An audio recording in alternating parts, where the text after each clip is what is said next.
सरकार किसानों का हित देखती है या बड़े व्यापारियों के? पूरा मामला देखिए, सुनिए, समझिए और समझ जाइए कि सरकार क्या चाहती है।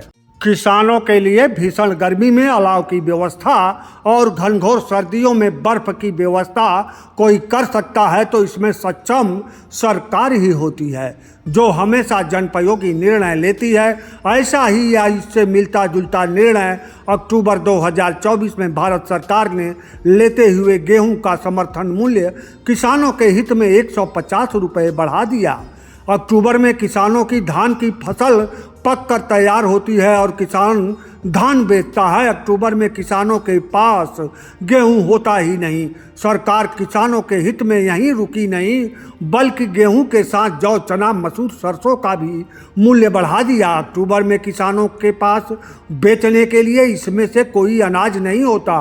मार्च अप्रैल में जब किसानों के पास बेचने के लिए गेहूं होगा, तब सरकार किसानों के हित में धान का समर्थन मूल्य बढ़ा देगी। आखिर अक्टूबर में सरकार ने गेहूं का समर्थन मूल्य किस लिए बढ़ाया? इसलिए बढ़ाया कि गेहूं का स्टॉक बड़े व्यापारियों के पास होता है, जिनके पास गोदाम है वहीं स्टॉक रखता है। और अक्टूबर से सर्दियां शुरू होती हैं। सर्दियों में चावल की खपत कम होती है और रोटी की खपत बढ़ जाती है। ऐसे में बड़े व्यापारी गेहूं बेचकर लाभान्वित हो जाएंगे। यह है किसानों के हित का भाषण और लाभ बड़े व्यापारियों का यही सरकार होती है। बड़े बड़े प्रचार पोस्टरों द्वारा बताया जा रहा है कि सरकार ने किसानों के हित में एक साथ 150 रुपये गेहूं का समर्थन मूल्य बढ़ा दिया है। बड़े बड़े समाचार पत्र, बड़े बड़े पत्रकार सरकार की इस दरियादिली का बखान करते नजर आ रहे हैं। किसी पत्रकार ने, किसी समाचार पत्र ने यह नहीं कहा कि सरकार बड़े अनाज व्यापारियों के हित में अक्टूबर माह में गेहूं का समर्थन मूल्य एकाएक 150 रुपये बढ़ा दिया। बड़े व्यापारियों को एक झटके में करोड़ों का लाभ दे दिया। छोटे मझोले या फिर कुछ बड़े किसान सभी अक्टूबर में धान की फसल ही पैदा करते हैं और गेहूं की बुआई की तैयारियां करते हैं। जौ, चना भी बुआई की तैयारी करते हैं और सरकार ने बुआई वाली सभी अनाजों का मूल्य बढ़ा दिया, तो जाहिर है इसके बीच का गेहूं, सरसों, चना भी महंगा हो जाएगा।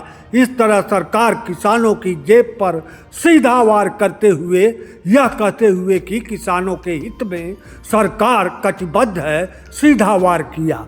भारत एक कृषि प्रधान देश है, ऐसा कहा जाता है या कहा जाता था, लेकिन किसान सरकार गठित करने में कोई अहम रोल आज तक नहीं निभा पाए, क्योंकि किसान एकजुट वोटिंग कर ही नहीं पाते। किसान धर्म के नाम पर, जात के नाम पर, क्षेत्र के नाम पर सर्वाधिक बटे हैं। यह सरकार जानती है। सरकार किसानों को मूर्ख भी मानती है।